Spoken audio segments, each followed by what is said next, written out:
Assalamualaikum warahmatullahi wabarakatuh.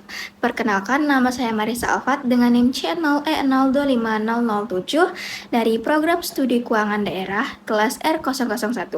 Di sini saya akan menjelaskan materi tentang cara dan sistem perpajakan, tarif pajak, dan fungsi pajak untuk memenuhi tugas perpajakan 1 yang diampu oleh dosen Dr. Wirmi Eka Putra, SEMSI. Nah, yang pertama saya akan membahas materi tentang penerapan perpajakan di Indonesia. Penerapan perpajakan di Indonesia dapat dilihat dari yang pertama, jika dilihat dari stelsel-nya, maka pada prinsipnya digunakan stelsel nyata, namun pada penerapannya stelsel campuran. Yang kedua, jika dilihat dari asasnya, untuk wajib pajak dalam negeri digunakan asas domisili, untuk wajib pajak luar negeri digunakan asas sumber, dan ketiga, untuk wajib pajak badan atau orang asing digunakan dengan asas kebangsaan. Yang kedua, aku akan menjelaskan tentang materi sistem perpajakan di Indonesia. Yang pertama ada Full Self-Assessment System, adalah sistem pemungutan pajak di mana wajib pajak menentukan sendiri jumlah pajak terutang sesuai dengan ketentuan peraturan perundang-undangan perpajakan. Yang kedua ada Self-Assessment System, sistem pemungutan pajak untuk di mana wewenang untuk menentukan besarnya pajak ada pada dua pihak, yaitu wajib pajak dan fiskus. Untuk sistem ini, pada setiap awal tahun pajak, wajib pajak menentukan sendiri besarnya pajak yang terutang untuk tahun berjalan, yang merupakan angsuran bagi wajib pajak yang harus disetor sendiri. Kemudian, pada akhir tahun pajak, fiskus menentukan besarnya utang pajak yang sesungguhnya berdasarkan data yang dilaporkan oleh wajib pajak. Ketiga, ada withholding system, adalah sistem pemungutan pajak di mana wewenang untuk menentukan besarnya pajak diserahkan kepada pihak ketiga yang ditentukan atau yang ditunjuk oleh negara. Pihak ketiga di sini misalnya bendaharawan gaji. Contohnya, pajak yang dipungut dengan sistem ini adalah PPh atau pajak penghasilan pasal 21, 22, 23, dan 26. Ciri-cirinya, wewenang memotong atau memungut pajak yang terutang ada pada pihak ketiga, yaitu pihak selain fiskus dan wajib pajak. Selanjutnya, aku akan membahas materi tentang tarif pajak. Ada 4. Yang pertama, tarif sebanding atau proporsional.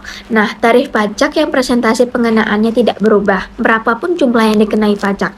Tarif berupa presentasi yang tetap terhadap beberapapun jumlah yang dikenai pajak sehingga besarnya nilai yang dikenai pajak. Contohnya, untuk penyerahan barang kena pajak di dalam daerah akan dikenakan pajak pertambahan nilai sebesar 10%. Tarif pajak hotel dan restoran sebesar 10%, tarif PPN sebesar 10%.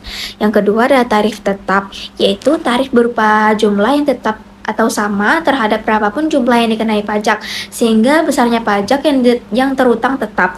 Contohnya, besarnya tarif bea materai untuk cek atau giro dengan nilai nominal berapapun adalah 3.000. Yang ketiga ada tarif progresif, yaitu tarif pajak yang persentase pengenaannya semakin meningkat, manakala jumlah yang harus dikenakan pajak semakin meningkat.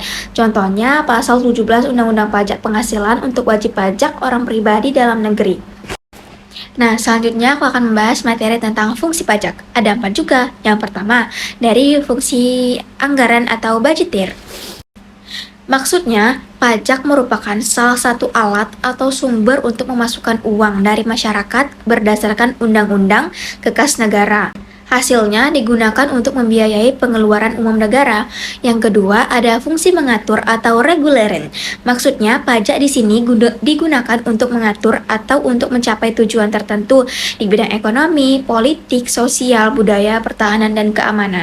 Yang ketiga, ada fungsi stabilitas, yaitu dengan adanya pajak, pemerintah memiliki dana untuk menjalankan kebijakan yang berhubungan dengan stabilitas harga, sehingga inflasi dapat dikendalikan. Hal ini bisa dilakukan antara lain dengan jalan mengatur peredaran uang di masyarakat, pemungutan pajak, dan penggunaan pajak yang efektif dan efisien.